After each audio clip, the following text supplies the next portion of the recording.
Hey, welcome to Brookside Banter. My name's Greg. I'm the lead pastor of Brookside Baptist Church. This video is a part of a series that carries on the conversation of our Sunday morning teaching ministry. Today we are looking at the question of miracles in the Bible.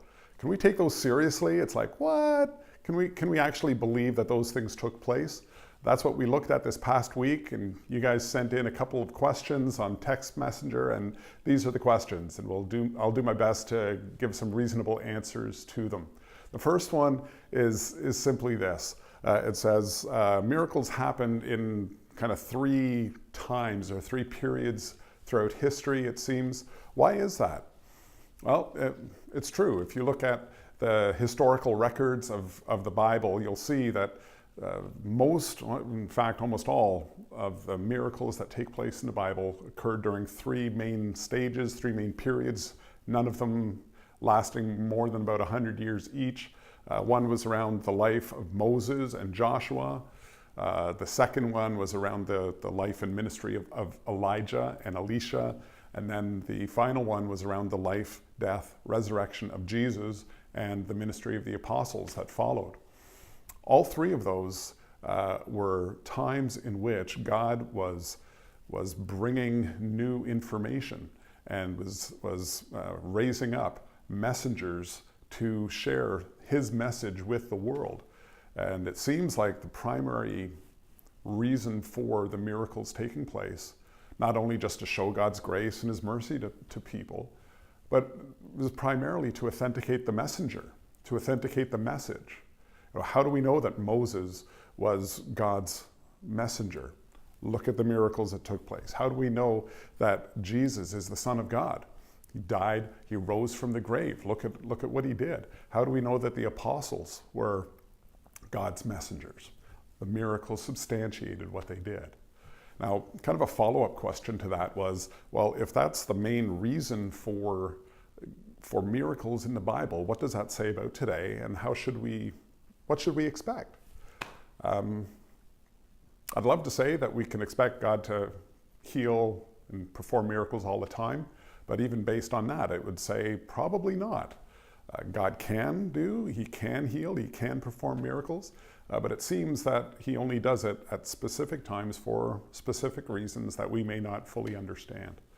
I just asked God to heal me just a while ago because I fell, twisted my ankle skating on the canal, and I'm still kind of limping around. God chose not to heal me. I think that his response to me was the same as he gave to the Apostle Paul, which was, my grace is sufficient, my strength is made perfect in weakness. Deal with it, live with it. And that's okay. I'm okay with that. God does not he's not obligated, and we don't fully understand all the reasoning that goes behind it, but we can trust that he knows when it's appropriate to heal and when it's not, and that goes definitely the same for today. All right, second question was about, the question came in about trying to find explanations for miracles. There's been a movement, especially kind of in light of the naturalistic philosophical worldview that's in our culture today that says there is nothing outside of the physical. If you can't smell it, taste it, see it, feel it, whatever, then it's not real. There's been a movement to try and explain the miracles in the Bible from a naturalistic perspective. Here's how it could have happened. Here's how it makes sense from a naturalistic perspective. Is that a good idea? I'd say probably not, for two reasons. One, it leads people down all kinds of garden paths, trying to come up with reasons and explanations that often sound pretty lame, to be honest. Secondly, it's trying to limit our responses to a worldview that is in total conflict with a theistic worldview, a naturalistic worldview that says there's no spiritual, there's no God, there's no outside influences.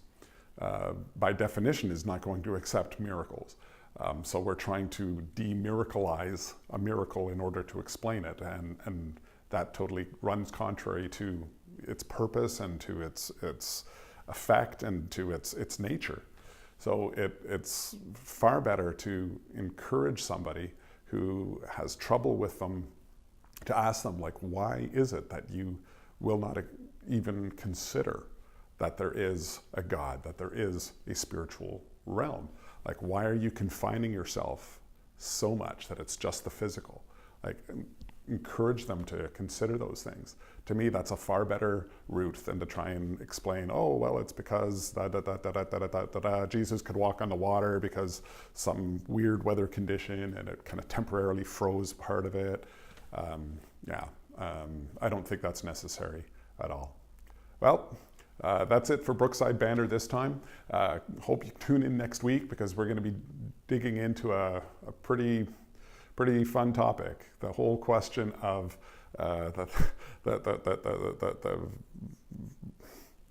stuff that we find in the Old Testament that just makes us go, oh wow, just like the wars, the death, the cruelty.